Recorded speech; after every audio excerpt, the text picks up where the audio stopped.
So, can you share with us the difference between an artist only and a cultural entrepreneur? So, what is the... There isn't a difference. No. No. There's a hierarchy, a perceived hierarchy. I don't think it's real. I think it is perceived between artists who work in their studios and don't connect with people in the real world. Mm-hmm. I don't think many artists can survive like that these days. Mm-hmm. Most artists whose work is highly regarded are very, very keenly intelligent, highly creative people. Mm-hmm. But without an entrepreneur, mm-hmm. sometimes it can be them themselves, but unless they're in some way harnessed with entrepreneurial skills, they won't get their work shown. They won't get their work seen. It needs... So I think the term cultural entrepreneur is... There isn't a model. There are lots and lots and lots of models. Yeah.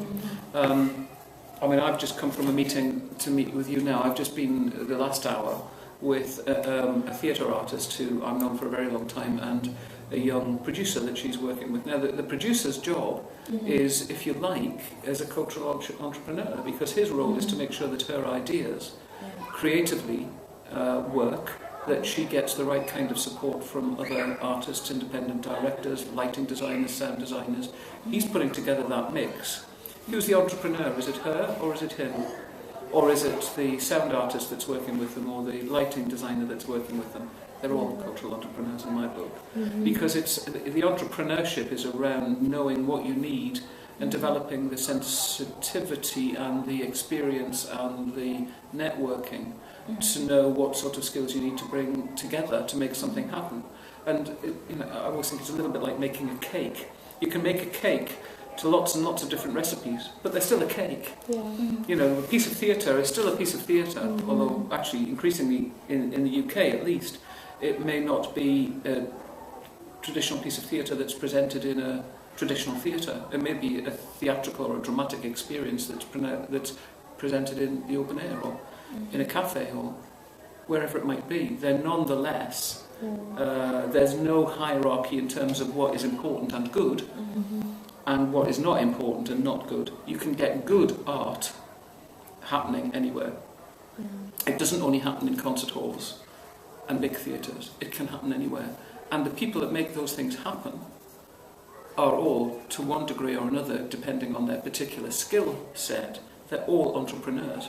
Because if they don't pull together with a shared ambition, with a shared sense of direction, with an understanding that they develop together and deliver together around the concept and the realisation of whatever that activity or that project might be, it doesn't work. It needs to be a virtuous circle of all of those skills sharing an ambition and sharing a vision.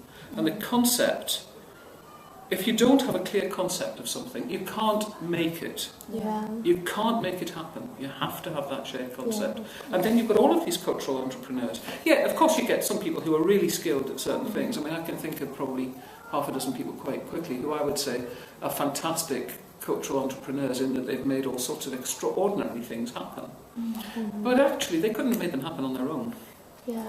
They absolutely couldn't make them happen. I mean, I happen to chair the board of management of a dance company which works internationally, and our artistic director this year is choreographing the opening event for the Paralympics in London. Mm-hmm. Now, up till about 2 years ago, he's run a company that's only really performed in the UK. Mm-hmm. Over the last 2 years, the company's been out to perform in China, it's going to the US next year. Mm-hmm. It's now talking actually to producers in your parts of the world. Mm-hmm. But he's got the brilliant ideas, and he's a very visionary and visually powerful guy. He's a choreographer originally, but he's got such a broad set of interests, particularly around film and visual culture, etc. But he couldn't make any of that happen without all the other people that are part of his team. Yeah. But equally, he has to shape it. So I'm just it's a rhetorical question, if you like. Who is the cultural entrepreneur in all of that? It's not just one. Yeah. It's lots and lots and lots, and that's why it's one of the reasons I enjoy working here. Because all the people that work here are to some degree involved in making pretty much everything happen.